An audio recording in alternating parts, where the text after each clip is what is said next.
Hello! Ngayong araw gagawa po tayo ng computer table na meron pang mga drawer for low budget lang. So kung kaya naman natin gumawa, hindi na natin kailangan bumili ng sobrang mamahalin pa ng mga table. Makakagawa na tayo ng sarili nating project. So simulan na tayo guys. Kung bago ka pa lang sa akin channel,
ang ating drawer, wala pa pong mukha yan. The touch of yours is what I've been looking for. Will you say my name? Ngayon po gagawin na natin yung pinakamukha ng ating drawer. So 3/14 po ang gagamitin natin kahoy rito. But it's too complicated, and I can't know how you feel. Damn, I hate it. Oh, I'm gonna try to find the light from the sun when I'm underwater. I'm gonna try to feel the heat in the cold. You're making it harder. Every day just passing by, wanna feel your hand in mine. I'm gonna find the light, which is making me shine. This smile of yours, I'll never shut again. Itutornilyo natin ngayon ang ating drawer sa ating front face.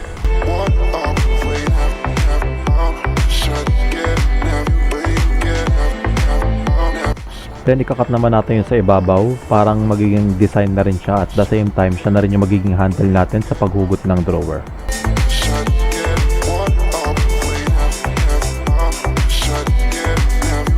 So guys, ito na yung final na itsura ng ating drawer. So yan po yung kinat natin kanina na nagsisilbing handle at design na rin po niya. Makikita natin yan. So ipapolish-polish na lang natin to para ready for painting na. So ito lang naman po yung pinakamahirap na part.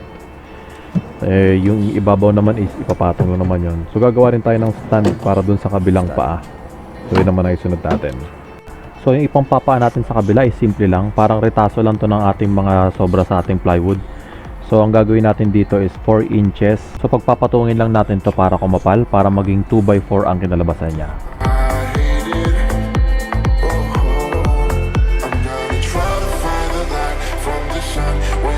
And then lilihain na natin.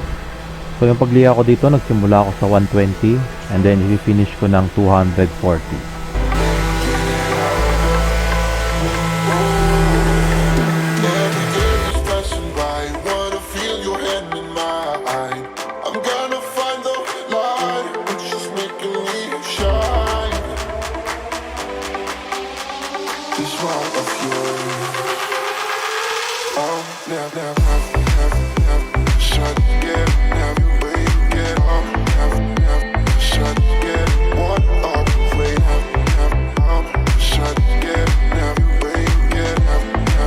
Habang nagliliha ako guys, natuklap yung isang plywood natin, yung ibabaw.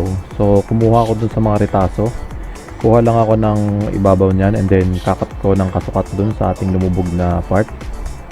At ididikit ko lang siya ng super glue. After natin itong maliha ng 240, kung satisfied na tayo at kinis na yung ating board, pwede na natin itong barnisan.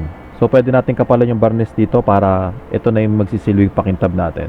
So kung gusto naman nating medyo dagdagan yung budget natin, so pwede tayong gumamit ng sanding sealer tapos yung clear coat nya. So para maging mas makintab at saka mas makapal yung ating plywood. Pero kung hahabulin lang natin yung 1.5 budget, so pwede ng varnish lang.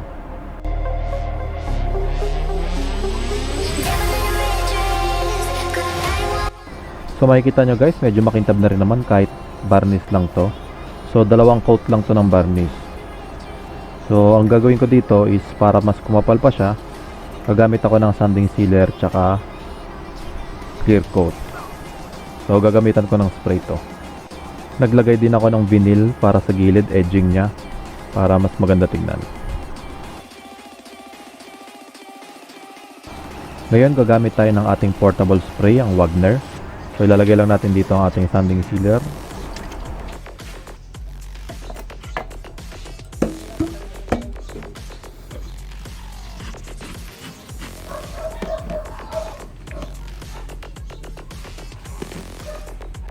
So, spray na natin ito sa ating table.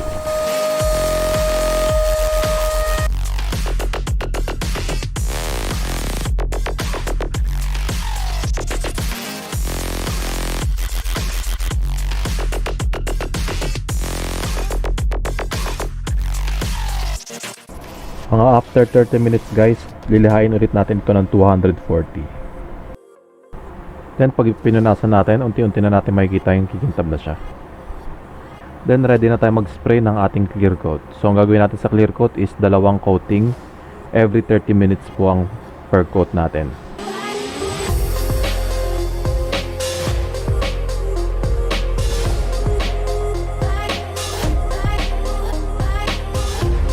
So ito na yung ating pinaka-finish computer table. So meron din tayong 4 na drawer for our storage. So pag hinawakan nyo at tinignan ng ating ibabaw, makikita nyo yung kapal ng ating clear coat. So kahit kutkutin nyo yan, hindi nyo basta-basta makukutkot yung pinakakahoy natin.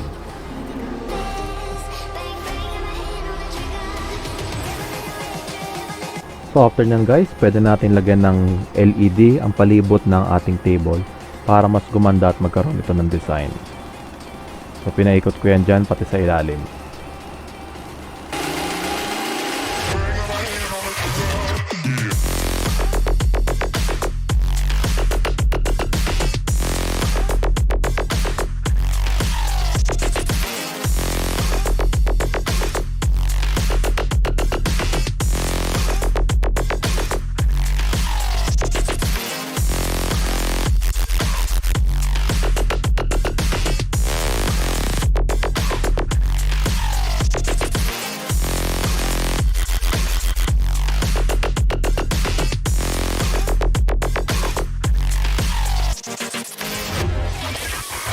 Thanks for watching. Sana gusto niyo po ninyo.